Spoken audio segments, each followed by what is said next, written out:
ahora sí, a ver, probemos. Qué gusto, Alejandro. No sé Ahora si ahí sí. me escuchas. Sí. Perfecto. Un saludo cordial para ti y por supuesto para toda la audiencia y listo para esta charla. Perfecto. Pusimos como título de la entrevista el día de hoy, conversar si el gobierno podrá darle la vuelta a esta percepción que yo creo que cada vez es mayor a partir de la consulta popular, como que ha caído bastante la credibilidad del gobierno y cada vez y cuando saltan más escándalos nuevos, el tema de Jenny Ramírez, el tema... O sea, es un escándalo, ¿no? Lo que salió hoy del esposo de la vicepresidenta de la República, que había tenido un contrato con la OSP. O sea, ¿de qué manera el gobierno va a poderle dar la vuelta a la percepción ciudadana de que las cosas no están funcionando y que no hay forma de solucionarse? Porque el presidente Peras vino, wow, nos quieren vender que nos hace un favor de 2 días antes de que se le cumplan las vacaciones. Ha venido el presidente personalmente. Eso es lo que le correspondía hacer hace rato. Es más, ni siquiera haber sido de vacaciones, ¿no? En estos momentos en los que el país está viviendo. Pero, ¿cuál es tu lectura de la situación actual, Mauro? Bienvenido. Lo primero que debemos de entender es que un gobierno sostiene su capital político y el apoyo popular a través de gestión. Es decir, un gobierno que hace cosas, que ejecuta obra pública, que diseña política pública y que mejora progresivamente las condiciones materiales de vida de la gente, es un gobierno que logra amasar capital social y apoyo popular. Y es un gobierno que gana legitimidad de manera permanente. Pero si ese gobierno no tiene nada de eso, es decir, no hace obra pública, no hay política pública, no hay ejecución presupuestaria, no hay buenos servicios públicos de calidad, eficientes, no hay medicinas, por poner un ejemplo concreto en el sistema de salud pública, bueno, es indudable que el apoyo a ese gobierno se vaya desgranando, se vaya evaporando. Si a eso tú le sumas estos continuos escándalos de corrupción que siguen apareciendo, la situación se va complejizando mucho más para un régimen, porque significa que por un lado no haces las cosas bien para mejorar la situación de tus mandantes y al mismo tiempo te estás robando la plata. Perdón que lo ponga así tan crudo, que lo escriba con nombre y apellido. Si es que eso se evidencia ante la opinión pública, entonces la gente termina por desafectarse completamente de esa clase gobernante. Y agregaría un tercer elemento que me parece el gobierno no alcanza de entender, no lo ha procesado porque no ha querido hacerlo, y es el resultado electoral de noviembre del año pasado. Creo que eso ya marcó un antes y un después en la gestión política de Daniel Noboa. Y es algo que no lo han querido aceptar, que no lo han querido ver, y me parece que la situación, tal como lo habíamos advertido contigo en la última entrevista que tuvimos el año pasado, no veíamos el futuro inmediato de forma esperanzadora, precisamente por la actitud del presidente de la República. Y cierro con esta idea. Creo que tenemos un presidente muy desconectado de la realidad. Un presidente que en medio de la peor crisis institucional que se recuerde, decidió irse de vacaciones. Un presidente cuya pareja, la primera dama, subía a sus estados de WhatsApp o a sus estados de las redes sociales historias indicando el lugar donde estaban paseando. O sea, eso me parece que es el fiel reflejo de esa desconexión. Y yo diría de impavidez y hasta de indolencia con lo que pasa en el Ecuador. Y eso al final del día te pasa factura porque la gente dice, bueno, no le interesamos, no le importa lo que pase en el país y termina por desgastarlo aún más.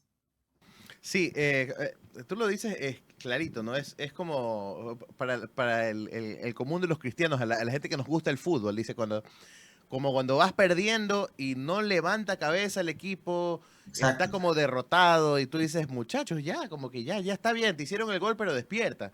Acá es como que ya queriendo que se acabe el partido, más o menos. A veces me da esa impresión, es como un... Porque no vemos nada, o sea, lo que vemos es acciones, reacciones, ¿no? No hay ninguna, este gobierno tiene cero proactividad, es todo reaccionar ante lo que pasa y reaccionar con tratar de seguir dando golpes de efecto para medio, tratar de mantener el capital, ese pequeño capital político anticorreísta, ese que que dice que no importa qué haga, yo voto por Daniel Noboa, más o menos, ¿no? Pero incluso hoy te diría que hasta personas que votaron por el sí ya están también bajándose de la camioneta. O sea, lo he escuchado. Gente que me dice, yo voté en algunas sí, en algunas no, pero ya hoy, ahorita nada, porque vimos que se paseó por San Borondón en el Porsche antes de las fiestas, cerrando calles, o sea, como tú decías, esas actitudes que tú dices, en medio de todo lo que pasa en el país, o no se entera o no le importa. Es más o menos la lectura, ¿no? que vemos y cero resultados, porque encima comienzan a sacar resultados a compararse con el gobierno de Lazo. O sea, es como que dice, tengo que sacar algo, entonces, ¿cómo comunicamos que estamos haciendo algo bien? Entonces, saquemos un resultado, comparémonos con el más malo de la clase, ¿no? O sea, por lo menos por lo menos estoy mejor que Lazo. Y encima le sacan la verificación de datos que se compara con el primer mes de gobierno de Lazo, o sea, que te comparas con el peor número de Lazo, pero porque recién asumía, o sea, no hay por dónde, o sea, todos los días encontramos cosas nuevas que siguen generando decepción en la población. Entonces, yo creo que por eso el tema era cómo darle la vuelta, porque yo evidentemente no soy afín al gobierno, por mí que se vaya a su casa, pero sabemos que no se va a ir a su casa tan fácil. Para eso habría que hacer una revocatoria de mandato. Para una revocatoria tenemos que esperar a mayo. Entonces, y lo que queremos por encima de todo es que al Ecuador le vaya bien, pues por lo primerito. Entonces, si se pudiera darle la vuelta a la situación, si se pudiera, en un caso hipotético, que un día el presidente diga, ¿saben qué?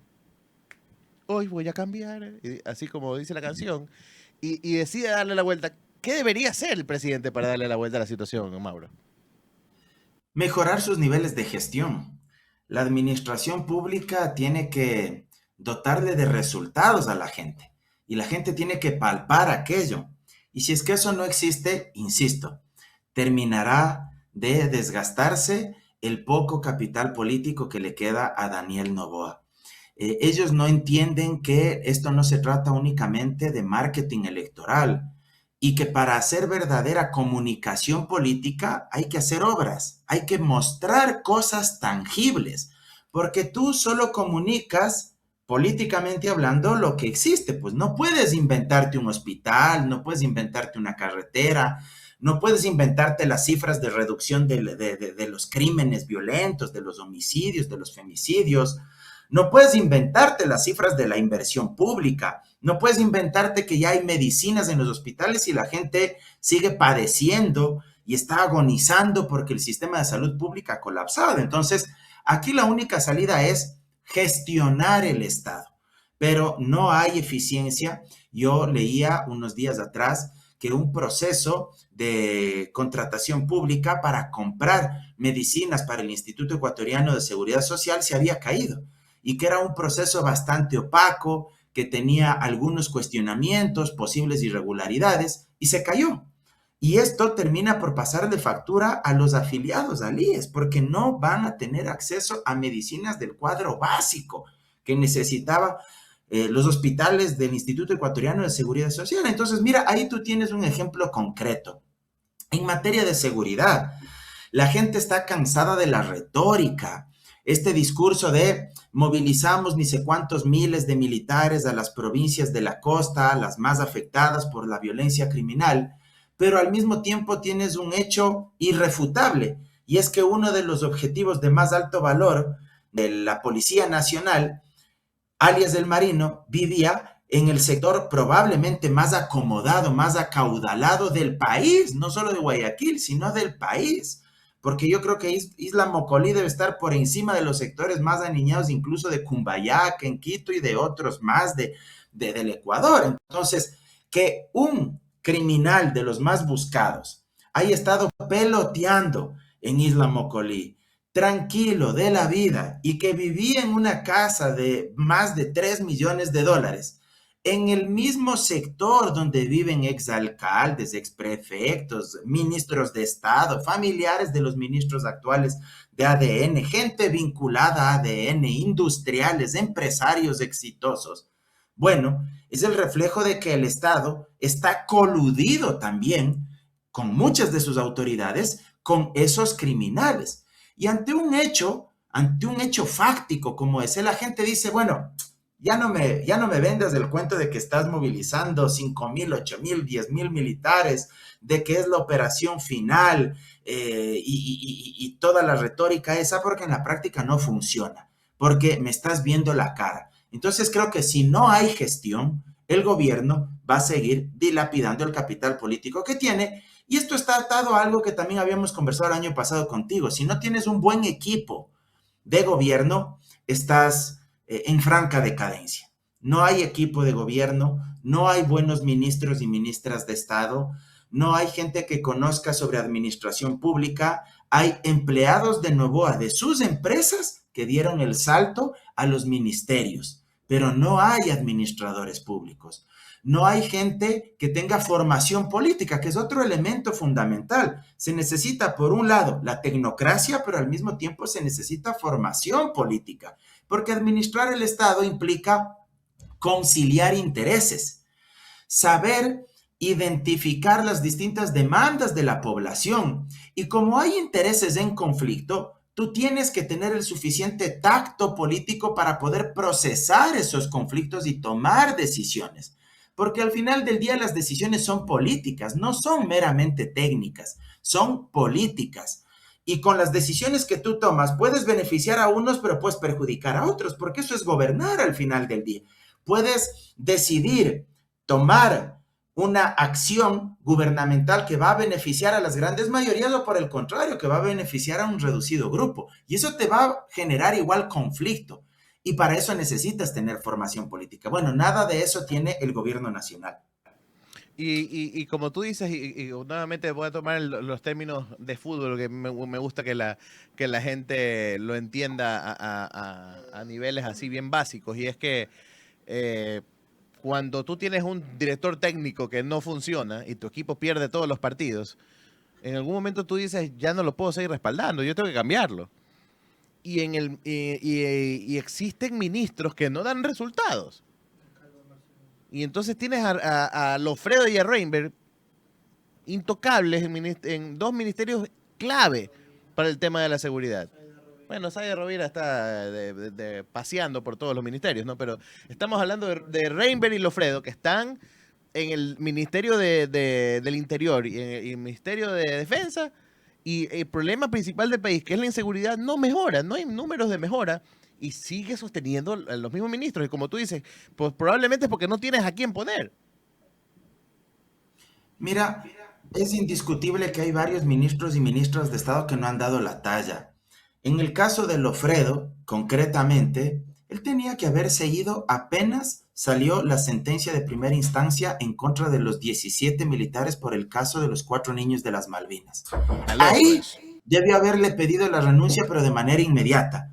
Lo que sucede es que no solo existe un vínculo de confianza excesiva y un compromiso férreo de Noboa con Lofredo, sino que va más allá de un asunto personal entre los dos.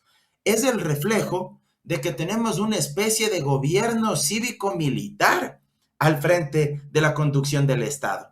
Es decir, Noboa no le saca a Lofredo porque Noboa no quiere pelearse con la cúpula de las Fuerzas Armadas, porque haberle pedido la renuncia y haberle cambiado como ministro como resultado de la sentencia por los 4 niños de las Malvinas, hubiese sido reconocer que los militares cometieron un error y eso se hubiese visto como darle la espalda a la alta cúpula militar. Y como Noboa no quiere eso, entonces lo sostiene a Lofredo. Y ahí creo que hay un elemento clave para entender que no solo gobierna Noboa, sino que gobierna la cúpula militar. De otra parte, hay casos recientes como el de Cynthia Gelliver. Hasta el día de hoy no da una explicación. La gran pregunta que el país se hace: ¿la mamá de la señorita Jenny Ramírez trabaja o no en la casa de la familia de Cynthia Gelliver? Y si trabaja, que es lo que todos intuimos porque los vecinos de Jenny Ramírez le dijeron a Ecuavisa en Televisión Nacional que la mamá trabaja desde hace varios años en la casa de la familia Jelliver, bueno, entonces significa que estamos ante un potencial caso de testaferrismo. Y sin embargo, eso no se aclara. Y en vez de que le pida explicaciones Novoa a Cynthia Jelliver, la termina por blindar, porque firma un decreto ejecutivo donde amplía el resguardo de la Casa Militar Presidencial para la secretaria de la Administración Pública, que es Cynthia Jelliver. En vez de consultarle y decirle, oye, bueno, ¿qué pasa con esta situación? ¿Trabaja o no la mamá de Jenny Ramírez en tu casa? ¿Qué tipo de vínculos tienes con esta señora? Porque la hija aparece comprando 93 hectáreas a precio de gallina enferma, el metro cuadrado a $2.95 cuando el precio real en el mercado era de más de $9. Una muchacha que no tiene RUC, que no factura, que no tiene RIMPE, que no ha pagado impuesto a la renta, que no tiene ingresos que justifique de dónde sacaba un monte de $2.700.000. Bueno, creo que estos hechos terminan por develar que hay una estructura ministerial, no de gente que está ahí para servir a los ecuatorianos, sino de gente que está para cumplir determinados objetivos para ciertos grupos institucionales de poder, por ejemplo, en este caso, para precautelar los intereses de la alta cúpula de las Fuerzas Armadas, en el caso de Lofredo, o en el caso de Cynthia Jelliver, para favorecer oscuros intereses económicos que capaz ni siquiera solo está ella detrás de esto, sino que capaz que hay otras personas más, que uno tendría que preguntarse quiénes están detrás de Jenny Ramírez verdaderamente y por qué se oculta y se intenta botar tierra sobre un hecho escandaloso. Ay, Dios mío, eso probablemente es uno de los escándalos más grandes que hemos vivido y también la escandalosa actitud del alcalde de La Libertad, Tamarije, primo del asambleísta de ADN también, Andrés el primazo, Guzmán. ¿no? El primazo. Y la actitud de salir a defender esa venta ¿cómo que dijo? No, pues eso es lo más barato. Lo que dijo después que ustedes se están metiendo con que hay machismo, pues, porque se están metiendo con una mujer Sí. emprendedora. Ah, carajo, o sea, el nivel de desfachatez que se ha tenido en este caso es Son alarmante. tarea de hijo de No, cálmelo. Pero se lo merecen, se lo No, merecen. por supuesto. Yo creo que mucha gente del pueblo piensa eso, Sí, te juro, sí, porque piensa totalmente. es que es impresentable realmente. Yo quisiera tener esa facilidad para emprender y de la noche a la mañana tener $2.5 millones para comprar ni sé cuántas hectáreas de terreno, sin Claro. presentar proyectos, sin identificar al grupo inversor, sin explicar qué mismo vas a ejecutar ahí. O sea, es terrible. Oye, yo aquí ponía el ejemplo siempre, ¿no? Yo digo, a ver, si yo he hecho, cuando hemos hecho obras de teatro con mi hermano, hemos hecho o algún show musical, he ido a buscar auspicios. Para un auspicio de $500, Así es. me piden santo y seña, pues no casi que partida de nacimiento y un montón de cosas. Y así nomás, pues una empresa no te quiere auspiciar así nomás. Pues.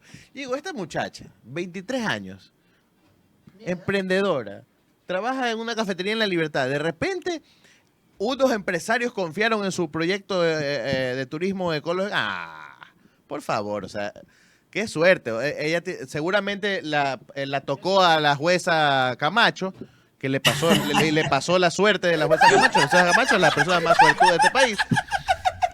Y seguramente tuvo la suerte de que le adjudiquen, de que le presten $2.7 millones para comprar 93 hectáreas, ¿no?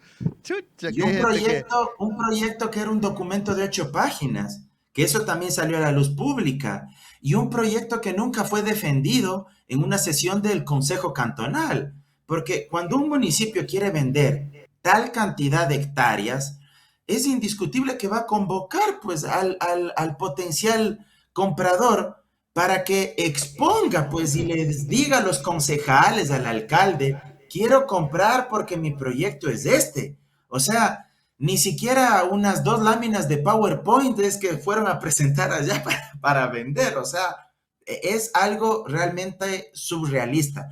Yo ponía el otro día en Twitter que los políticos millennials que hoy gobiernan al país parece que llegaron con hambre atrasada porque quieren llevarse a manos llenas, o sea, como abrir el cajón de la tienda de la abuelita y llevarse, pero hasta los chochos, hasta los sueltos. O sea, realmente es increíble que ni siquiera tienen vergüenza, no guardan ni las formas para hacer este tipo de prácticas ilícitas e irregulares.